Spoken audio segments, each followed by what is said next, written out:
empowerment specialist, speaker, and author, and I am coming on to do a video while I have a moment, for the Kid by the Side of the Road. I believe this is episode 7, and also just a quick update on my fasting. I started the fast April 1st in the morning, so technically this is day 5, and this morning I was down 9 pounds, and that's great, but I have been really tired. Of course, I think my body is just going through like the shock of fasting without food. Hi, Sandal phone, for 18 hours a day. So basically, I'm eating within 6 hours and usually 2 big meals, maybe a smoothie, and then fasting for 18 out of 24 hours. Basically, from like 1 to 7, I'm eating, or 12 to 6, I'm eating. So it is going well, but I'm not feeling like a lot of energy. I'm still like going through the really tired phase. So just an update on that. And if you are fasting too, then definitely let me know and we can get together in a group on Facebook. And don't forget to check out the Mark Atwood course. That has been really great. It gives you all the specifics. It's worth like a lot more than that, I think, but it's only $30. So you can pay a little extra if you want, but for $30, it is like a fabulous value. And then you can check out my intermittent fasting video if you want to hear more about that. I kind of go through it and go through the materials and explain what it is. So I'm going to continue to read. So the last time I read, we've talked about the Cain and Abel, the good versus evil bloodlines. We've talked about how Jesus was in the Adam and the Noah bloodline. We've talked about the Titanic and the Federal Reserve, and basically they sunk the Titanic in order to put the Federal Reserve in place in 1913. So it's been over 109 years and going on 110 years that we have not been in control of our money. So I did read one example. I did read one paragraph, and I will go ahead and reread that paragraph. It is on page 23. And just keep in mind, this isn't in chronological order. This is more kind of going back and forth. Just FYI, the timeline is not chronological. So going to page 23, here is an example of their wizarding ways. You may remember Obama performing 2 oaths of office the first time he became president. The pretext was that he supposedly didn't say it correctly the first time, having used a wrong word. This gave him the opportunity to reset his oath in the White House with a well-crafted and innocent-looking scene that involved a certain portrait on the wall beside Obama. Maybe we should look and see what that certain portrait on the wall beside Obama was. His hand on the Bible, Quran, or whatever, and an important window. You see, the painting is of the architect for Washington, D.C., and just outside that glass, to Obama's left within his field of vision, stands the Washington Monument. He was in view of and saying his vows to Osiris. Also, it was precisely 7:30 p.m. Why that time? It was 19:30 hour on a 24-hour clock, and precisely 7 and 19.5. 30 is half of 60, so you get the 0.5. So it was 19:30 hour on a 24-hour clock, and 19.5 is a power number. That is code for the other physics. Obama was performing a ritual having religious timing and meaning. All of these are rituals for them. 100 years after the forced sinking of the Titanic on April 14th of 2012. Wow, April 14th of 2012. So we're coming up on the 110th 110-year anniversary of the sinking of the Titanic on April 14th, FYI. 2 ships went out from two different directions and did a ceremony over the Titanic with a pretext to pray, P-R-E-Y, over those victims. I would contend to you that that was a ritual. Why were there 2 ships, and why position them at a specific distance apart? It was because the depth of the ocean floor completed their ritualistic triangle within the 4 corners of the world, branding their triangle in a square over that massacre site. They often have these types of ceremonies to commemorate their events. Why do we have to hear about the Titanic over and over with every kind of movie, documentary, and television show, over 40 productions now, to remind us? It's an orgy of relishing in their success. That crime scene holds the greatest villainy that almost no one ever realized, and it's right in plain sight. They're laughing at you. They take pleasure at mocking you, who they see as too dumb to even realize what's being done in your face. You're just weak, helpless, and blurry-eyed sheep, there to take whatever abuse they're in the mood to subject you to, and then be laughed at for it. With all that said, even now, we have people caught in the media narrative that claims the president doesn't know what's going on. He's disconnected, and his advisors are filling him full of bad advice.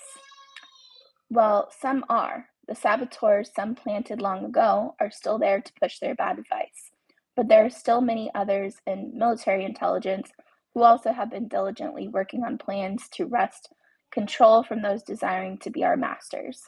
They are giving our president great advice. As an example, for the first time in 100 years, we're bringing the power of money creation back to our own original constitutional authority.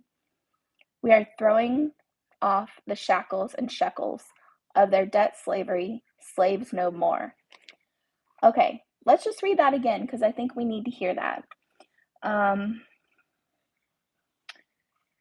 Remember, this was published in 2020. It says they are giving our president great advice. So that is referring to President Trump.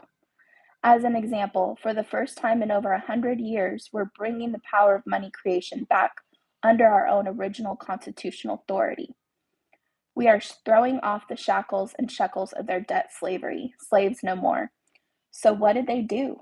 Like, they didn't even tell us.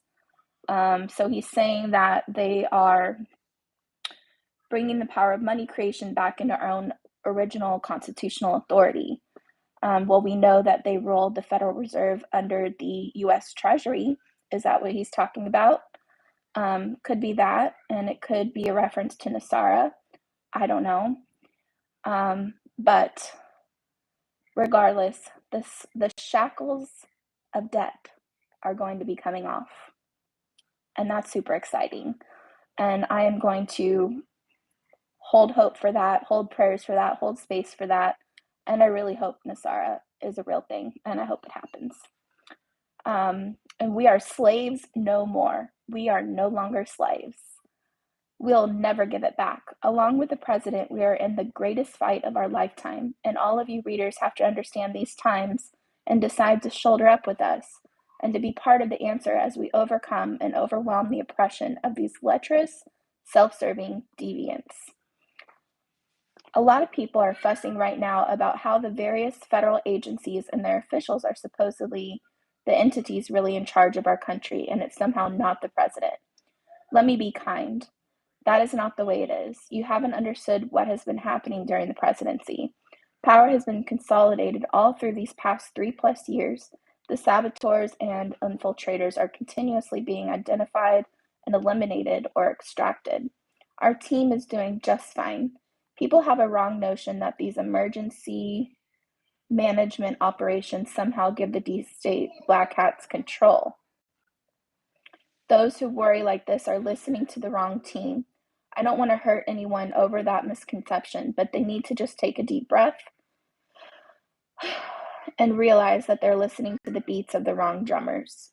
It's important for us to relax, take a deep breath, and think about this rationally. With executive authority, and especially under these national emergency situations, the decision-making command comes under the president's direct control, not some agency person.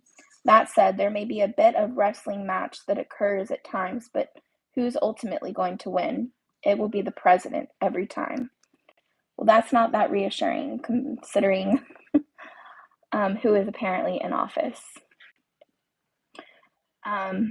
Nevertheless, we will hold faith that the good guys are in control. As a future marker, let me briefly cover what is just ahead of our post-COVID world. Like changes set up at the 1945 Yalta Conference, which is US, UK, and the Soviet Union, to reorganize parts of the world in the aftermath of World War II, today we'll need another such gathering. So they're talking about a post-COVID world, and they're talking about changes set up after World War II, and they're talking about an alliance of 3 countries, US, UK, and the Soviet Union. I wonder if that alliance is US, UK, and China. I'm sorry, US, Russia, and China. To reorganize parts of the world in the aftermath of World War II, today we'll need another such gathering. With the US dollar backed by oil, energy at this point, in time, we have reclaimed oil production back to American soil. Well, we did. It's no longer controlled by foreign masters like Aramco, which is Arab American Oil Corporation, a Rockefeller operation with Rothschild banking and involving our military protecting someone else's product and commerce. Energy production has been brought back here to the US, and we're going to continue to protect it. Moving forward, they can just go to hell.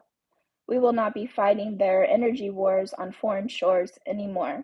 Even our currency is now backed under the US Treasury's full control, what has been a methodical process that essentially nationalizes the Federal Reserve.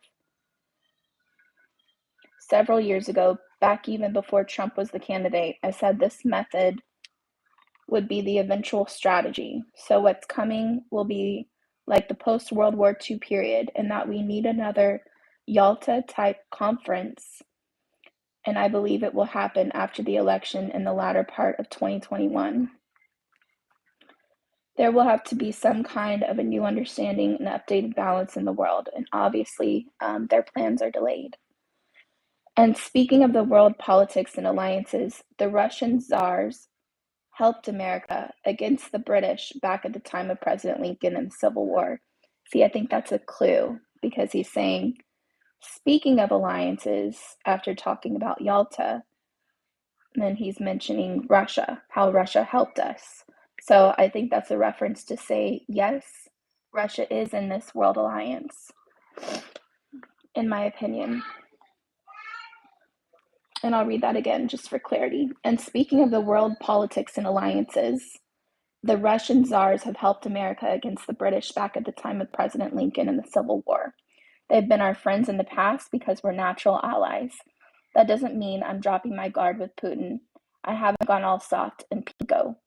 I'm just telling you that there are other world interests besides the US who also reject marching in the globalist parade. So I don't underestimate the resolve of patriots and people of goodwill in other nations around the world to join us on the right side of battle. And I think that has become clear through this COVID. We've seen people marching in the millions all over the world, except for in America. I think President Trump will do a great job of administering this needed new alignment, a fresh alliance that will change the way the world works. That reset is still ahead of us. First, we have this mammoth battle to fight, which is the engagement for this current election. The globalists want their illegal voters to contribute fraudulent votes, just as they pull off election-changing voter fraud with manipulation of mail-in ballots, so we must stay diligent to prevent those. They will try everything they can to keep the economy suppressed for the absolute maximum time possible. They will hold the back states like California and New York from coming back online. We have to recognize that the fight is far from over, and even when we begin the restart of our nation, But first things first, the key right now is the 2020 presidential election. And let me add just one more aspect. Here's the thing. We've seen this struggle even in our nation's weather, having huge windstorms out across the East Coast and excessive rain in places along other extreme weather events in the Southwest. The reality is that some climate chaos is occurring now. Usually, physical occurrences tend to mimic what goes on in the spiritual realm. There's a history of that in the Bible when people moved away from God's will. What followed is generally some sort of calamity, like droughts or pestilence. In the Bible narrative, people usually looked at these as being judgments from God. Of course, the scriptures also talk about the rain falls on the righteous and the unrighteous. But when sin prevails the land, the nation, and the people all lose God's protection and blessing, we see the physical effects related to what's happening in the spiritual state of a nation. It does not serve the devil's purpose to make us do anything. The genius behind his evils is how he entices and cajoles us into doing wrong, whereby God's wrath is invoked against us. Now, having no legs or arms to control us, the serpent seeks to win by deceiving us into doing his lying will as opposed to our Heavenly Father's will. Over this course of time, from Genesis to Revolutions,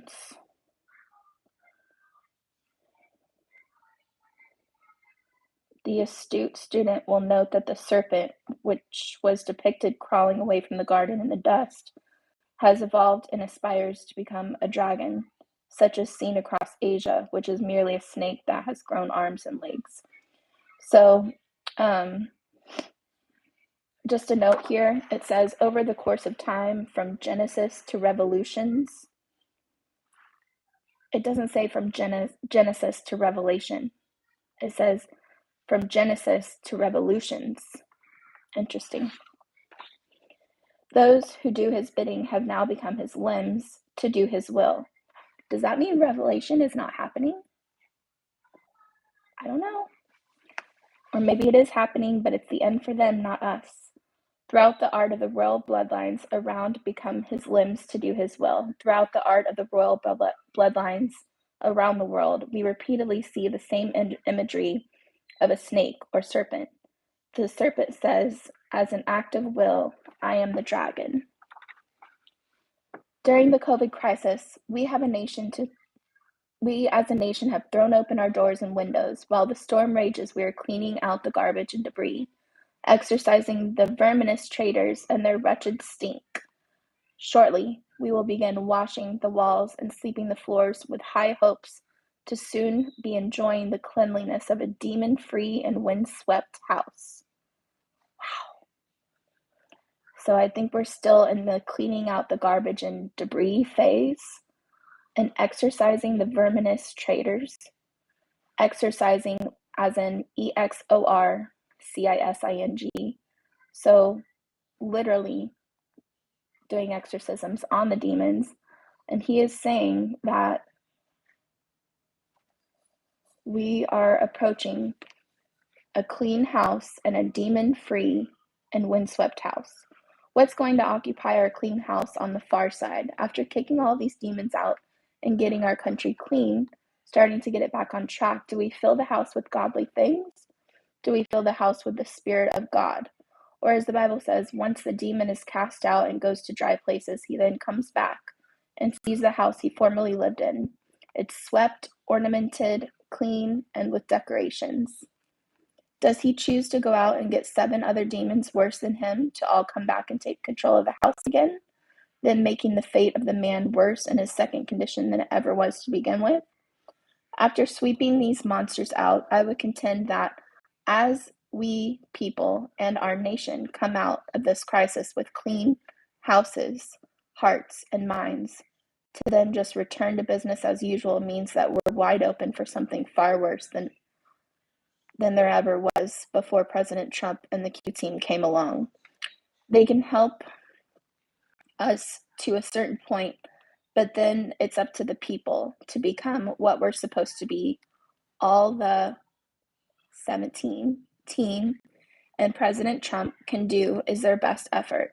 Then it's up to us to decide how we're going to take our country forward. And if we don't do it proactively, filling ourselves with godly things, these other demons are going to be back, at which point our problem returns. But much worse, these globalist monsters are going to come back with a passion. Seems like they did. And this this paragraph is highlighted in bold. God willing, after a second administration by President Trump, we're going to be faced with a big question. What's next? Will there be people of substance able and willing to take the helm after this administration is gone? Who will take the baton? You see, part of the whole thing that people don't understand with the 17 operation is that the core of it is to train a new generation to grow and mature into power. That's one of my favorite things about Trump is because he really doesn't seem like a micromanager. He really does seem like a leader that makes other leaders. And I think the fact that he stepped back and took a step back has given a huge opportunity for others to step forward and step up. So the 17 project was aimed at gamers. Interesting. Gamers, younger people with inquiring minds and skill sets to educate themselves.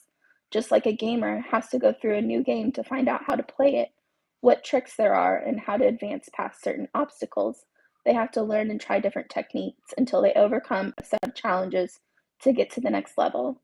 When their skill sets match the present stage they're at, a gamer can progress to the next one. People have to educate themselves, and then new people must come into the 17 project who will then educate themselves. I understand there are a bunch of people out there that don't believe the 17 operation is real, but it is. The level of sophistication is at the outer edge of the current supercomputer's capabilities envelope. Artificial intelligence is involved in helping to correlate all the posts down to the second, controlling the information so that it overlays and layers perfectly with the thousands of posts to date. That's super interesting. Here they're saying artificial intelligence is helping everything to be posted at the perfect right second. The real goal of the operation is not to find out who is or who the team is. That's missing the point. At the end of today's battle, the goal is that you become of a mind that you are the Q team, that you are a member of the team. All of those people who have participated, learned, and were educated at university are graduates. They are PhDs in the great war to free mankind from these banker monsters who kill presidents, take over economics, and bleed us off like vampires. Your labor, work, and sweat have been going into them. Your land has been stolen away through banker frauds and scams. Your sons have been sent to war on foreign soil, many sent home in parts and pieces. The idea is that you must choose to graduate and become a member of the 17 team. That's how we'll know if the operation has been actually successful. People must understand it's not about an individual, a guru, one single person, or even a family. It's not. Which of Trump's kids or some other elite family's child is going to become the next president? If you're looking for that, you're misunderstanding. We are done with monastic reigns. We all have to take on that responsibility. We all need to understand we're each that kid by the side of the road who grew up in the shadow of these events when our nation was stolen from us. If we can see it that way, we'll know we've won. That's interesting. I'm going to read that last little bit again. If you're looking for that, speaking of, we don't need a hero, we don't need a savior.